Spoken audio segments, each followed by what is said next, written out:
Hi loves, welcome back to my channel. I don't know why I always clap to talk, but anyway, hi loves, welcome back to my channel. My name is Ebun. If it's your first time on my channel, thank you for stopping by. You are welcome. I hope you do subscribe before you leave, and if you're a returning subscriber, thank you for coming back again. So today's video is I'm going to be talking about Celpip. That's the Canadian English Language Proficiency Index program, basically the same as the IELTS English test. So yeah, I'm just going to be talking about it briefly. I don't know, I didn't really see so much like videos on YouTube of people talking about it, and I recently wrote the exam and decided to share my experience and how I got this scores, and hopefully help someone that's about to write there. So if it's something you're interested in watching, please keep on watching, or if it's something you're interested in knowing about, please keep on watching.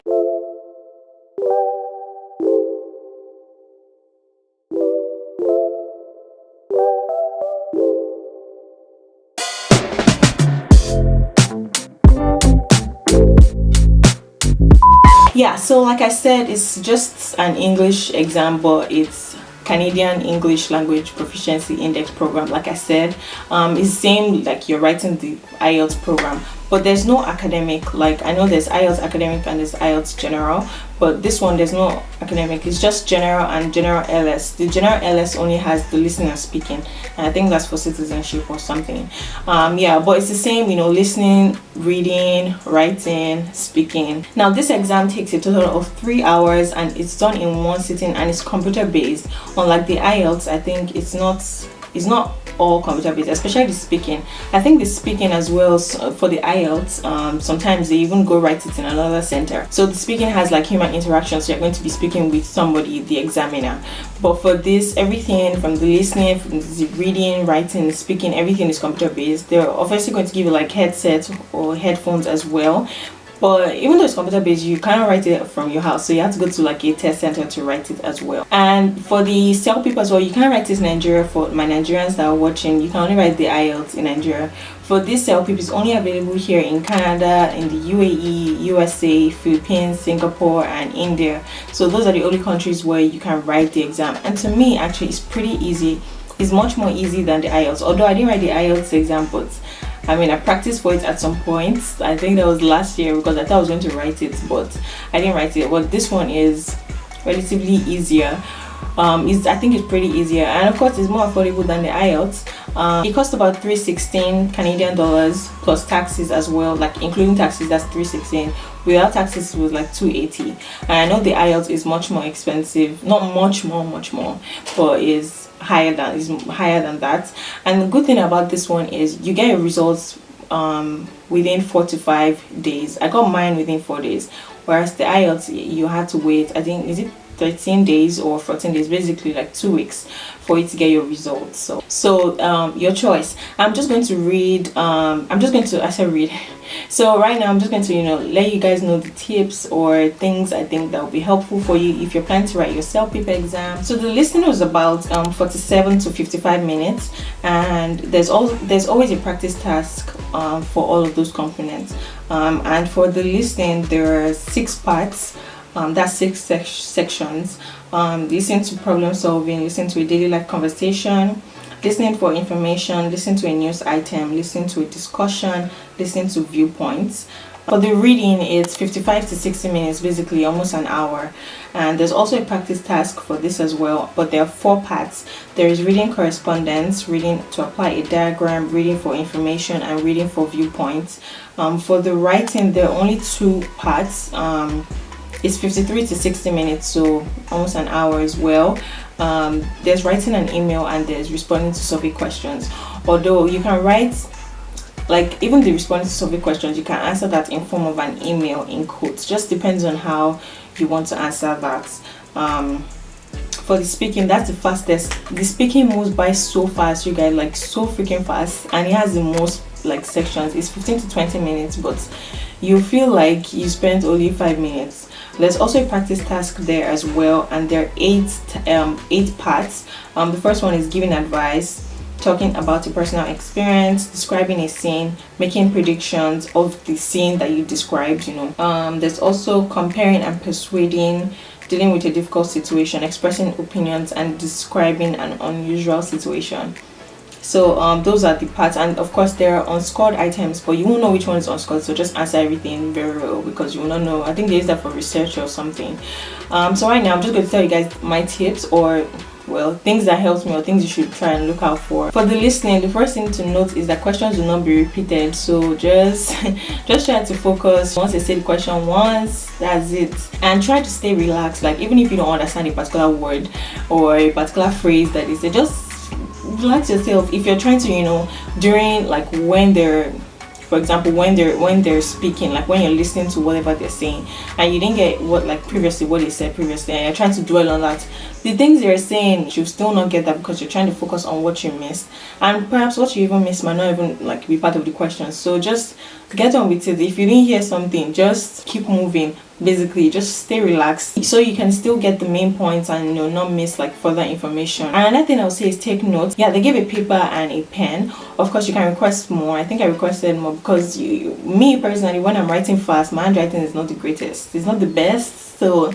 to even managing space was not even my thing there. I just wanted to get my points down right. However, you would understand the information when you're now looking at the questions and the answers, write in a way that you can understand. You can shorthand, you can put in table. I did mine in like table form, so if it's a man and woman that they're speaking at, like draw a table, man, woman, just write down the points, use arrow to match. I mean, nobody's looking at although you have to submit the paper before, you're not taking the paper out, but of course I didn't even care.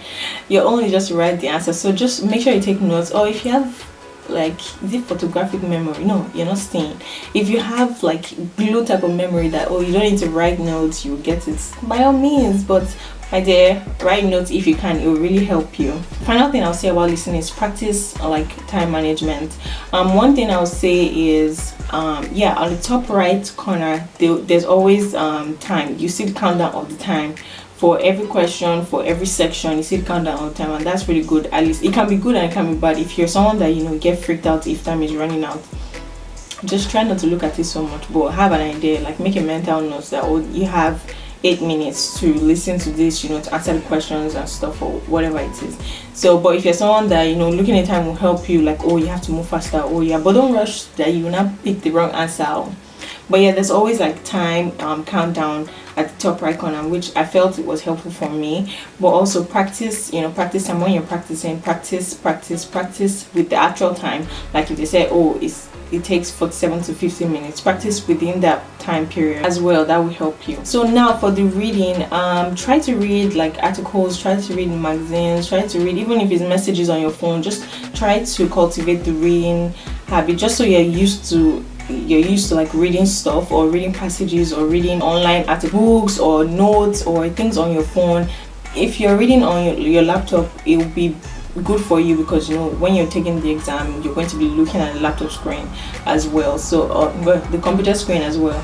So reading constantly, and it will help you get comfortable, and like your level of speed at like trying to read a particular document, particular article, and getting the actual information in that article. Also learn to extract important information from whatever it is that you're reading, or in the practice test, practice extracting the key information and identify the important details and the key ideas of that particular passage. Now there are 2 reading strategies that really help: skimming and scanning. Oh my gosh, because to be honest, some of the reading articles there was actually boring. It's not something I would read on a normal day, so it was it wasn't easy like for me to stay focused and you go through the stuff, even though it wasn't that interesting as well, to be honest. But skimming and scanning is going to help you. So practice those strategies during like your practice, and it will also help you in the exams, like skimming through the main idea of the text, just so you have an idea of what they're talking about. They're talking about horses,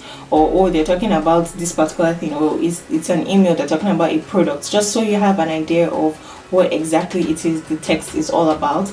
And scanning to get or extract the important information, so you don't have to read everything like line by line by line. If you're a slow reader, you really have to like practice that, because the passages are quite boring, to be honest. And you have to move with time. So yeah, another thing I'm going to mention is don't stress about the vocabulary. You might not know all of the vocabulary. For example, you might know everything. Like if you're someone that you really love to read, I prefer listening to stuff. I prefer like hearing stuff than sitting down and reading. So if you're someone that you love to read, I feel like this part is going to be easy for you because you're already used to a wide range of vocabulary and stuff. If you don't know a vocabulary, don't stress yourself too much. Read what do you think is going to fit in the context of that particular sentence that they're trying to say. Just use your initiative to fill in the gap. Simple. Like that's what I did, like synonym, antonym. You get my point. Now for the writing, I would say practice using a computer. So you're used to typing, and like you're going to improve yourself on the speed and your level of comfort in typing, because like I said, it's computer based. If you don't want that, it's best you go write IELTS. If you know that using a computer to answer the questions will actually reduce your score because you're not as good, I would say just go write the IELTS, because I think they use this paper based as well.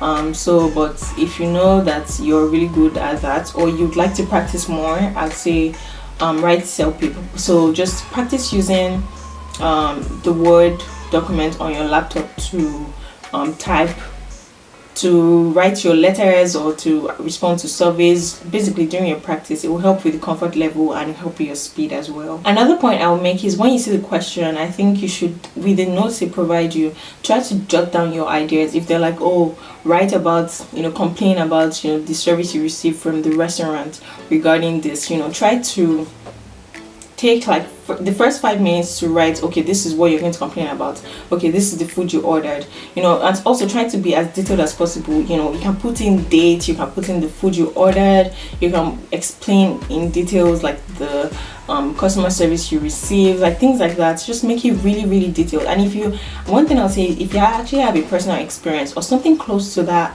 as an experience, I'll say use that experience and tweak it a little bit. It's easier writing from something you personally experienced before, or something that you've seen before. Maybe you've seen an email like that before, or during your practice you saw something like that before. Just tweak it a little bit and write. You'll be able to express yourself more, you'll be able to write more information because you personally experienced that before. Take notes for like the first 5 minutes just to organize what you're writing. That will help with the structure of your sentences and paragraph, and doing that will also provide you with a well-organized framework that will make your writing flow in a very logical way and manner, and you'll be pleased and your examiner will be pleased as well. Use appropriate transitions and greetings as well, based on whatever they tell you to write about. Just make sure like it's flowing, make sure it's good.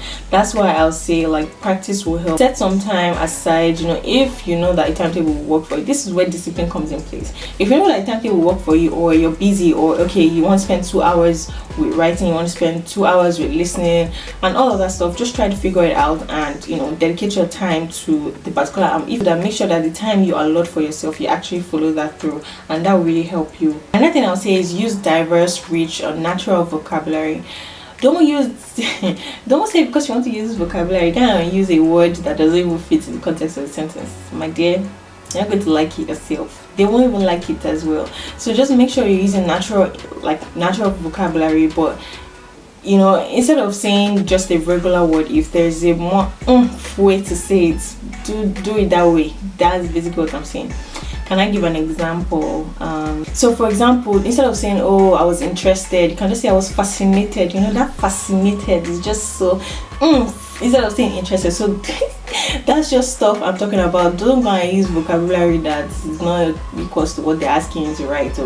But if you know a better word to use to replace just the ordinary word, use that. That will also help like with your mark. Just ensure that your word choice is appropriate for the situation, my dears. Then I'll say manage your time. Like I said, there's going to be like a time countdown at the top right corner of like the laptop screen. And another thing that was really, really helpful is there's a word count at the bottom as well. So they say 150 to 200 words. When you're typing, you already know where you stand. If it's up to you, don't have to start counting or to be ensuring or to use your eyes to gauge. So that was really helpful. I don't think that's available for the IELTS, but that's available for Celpip as well, and that was good for me. Also, make sure you leave out time to reread your writing, just to ensure that you're good, and grammatical errors, the punctuation marks are there where it's meant to be. Use good transition, use a good range of vocabulary.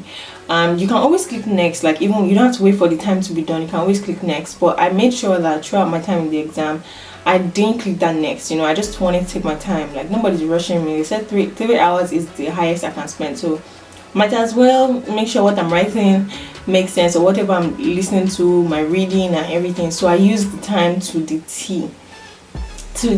I use the time to the T. But you can click next if you want, just so you move faster. So for the speaking, this one moves so fast. This one moves so freaking fast. And I'll also say take notes. Notes really help. So they say, oh, talk about your best friend and stuff. Just get the name, because you might be surprised. You think, oh, because you can mention any name. You think, oh, because your best friend, by the time it's time for you to talk, you might just get freaked out and you'll be speaking rubbish, and you cannot pause it, you cannot stop or whatever. Although they give you there's preparation time. So there's some questions that preparation time was 30 seconds, some questions was 60 seconds, but the actual speaking time is either 60 seconds or 90 seconds. I think there were about 2 sections where it was 90 seconds speaking time. So you think you can just be talking. The thing is, if you don't know what to say, 90 seconds will feel like 1 hour to you. So that's just the thing. Another thing I would say is, make sure the headset isn't rubbing off on your mask, because you have to wear face mask throughout the entire 3 hours, and that was draining for me. That was so just make sure it's not rubbing off on the face mask. If not, you're speaking, but when it's time for the examiner to listen to what you're saying, don't be able to hear what you're saying clearly, and that's just going to be very bad. So, and one thing I would say is, take time to practice speaking English. Yes, you're speaking English right now, but actually practice speaking English in the type of questions that you would be getting. It's not like, oh, you're just gisting your friend about anything. There are some questions that will be like, okay, you're talking to your friend, sometimes they give the name of the friend. So little things like that, or if they say Joy, oh, hi Joy, this that. There's some of the speaking parts that when you're answering a question, you have to use you're talking to your friend. So the kind of tone that you used to talk to your friend, the normal informal conversation kind of tone, use that. There's some questions that is your parents, there's some questions is your colleague. So just put yourself in that situation and use that to answer the question. If you, like I said, if you have a situation or you've been through a situation that's similar to what they're asking you, use that, because that will give you more stuff to write about. You already have an idea of what it is that you say, because you've been through that situation. You're going to be speaking to the computer. So I would say, when you're practicing, you could record, use your voice recorder on your phone or whatever, maybe on your laptop, or however you want to do it. Just practice not talking to somebody. Just practice recording and listen to how your voice sounds. Do you think you should increase your voice higher, or do you think your tone was sounding somehow? So those kind of stuff will help you get more comfortable and practice more. Jot some points down, so it will help you organize, so you're flowing and speaking in a natural way. Don't rush, but also be mindful of the time, and be aware that the way this test center was, I'm sitting here, there's a space, someone else is sitting here, so obviously I'm going to hear what the person at next to me is sitting. Obviously not next because the space is empty because of the pandemic, but next person sitting, I'm going to hear what she's saying. I'm probably not going to hear word for word, but I'm aware that she's speaking. So if you struggle with focusing, even when people around you are speaking, just you have to practice, or you want to take the IELTS test, that you just speaking to somebody. At least I think it would just be you and the person in a room or something. So just be aware that people around you, the other test takers, will also be speaking. Make sure your voice is not too loud that is affecting them, or just make sure you're speaking clearly in a way that the examiner will be able to hear you properly. I'm aware that the headset is really sensitive, so you don't have to shout for your voice to be heard. You'll be able to they'll be able to hear you clearly. But just make sure you're not whispering because you're wearing face mask. And the final thing is, don't fake any accents. Don't worry about your accent. Just speak normally. They'll hear you. Accent doesn't really matter. It doesn't matter at all. Like, because you're Chinese or Nigerian, because you're not Canadian, doesn't mean like you're not going to get good grades. As long as you're speaking in a way that they can hear you, in a clear way, in a normal way. Faking accent can land you in trouble. If you can't fake the accent, can pronounce something the wrong way, and your own problem. Just make sure you're speaking normally, the same way you speak to your friend, the same way you speak to people at work, the same way you speak to people in your school and stuff. Just speak normally. So that's it for that. I'm just going to some general tips. Is I had to take my glasses. You guys know I wear glasses. I think I mentioned it in one of my videos, just for like my blue light glasses, just for like looking at laptop screens. I had to take it because I knew I'd be looking at the screen for 3 hours and I didn't want to get dizzy and start getting headaches. If you're like me or you actually wear recommended glasses, make sure you take your glasses, don't forget it. And you have to wear face mask as well throughout the entire examination. You can't take it off. I think if you take it off, you'll be asked to leave and your exam will probably be cancelled. You don't want that. Also to mention that once you get to the Celpip website and you make payments, you have access to 2 free practice tests. That's 2 listening, speaking, reading, writing, another one listening, speaking, reading, writing, and you can use that to practice during your practice time before the test. One thing to note is that they don't grade the writing and speaking. It's just you to see questions and use it to practice. It's not graded, but the listening and the reading, you see like your final grades like when you're done practicing. But they also have study materials, but you have to pay for those. I think like $35, I'm not sure. You have to pay for those. They also do like free webinars. Now what I did, the thing that helped me the most, I did the practice test like once each. That's those 2 practice tests. I did those once each, so I was able to see that, oh, that's why I need more practice.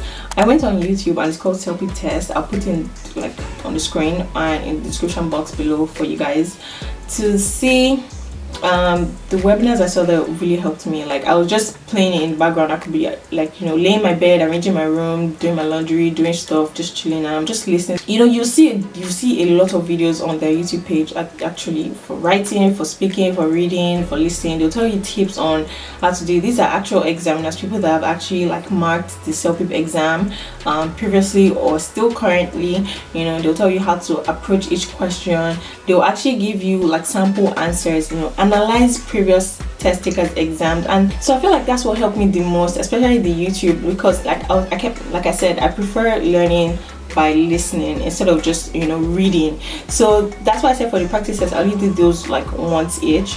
But for the free webinars, that's the YouTube page, I listened to like a lot of the videos, and that helped me even with the vocabulary. Like when I was writing, I remember the particular word the lady used. You get a particular scenario she painted, and that helped me. The level of detail I should use in the writing, how to approach each of the questions, even for the listening. Okay, that's why I learned the whole table thing, man, woman. So it really helped me. I would strongly recommend, if you're doing the Celpip test, go to their YouTube page and just watch a couple of the videos. You don't have to watch everything. I didn't watch everything.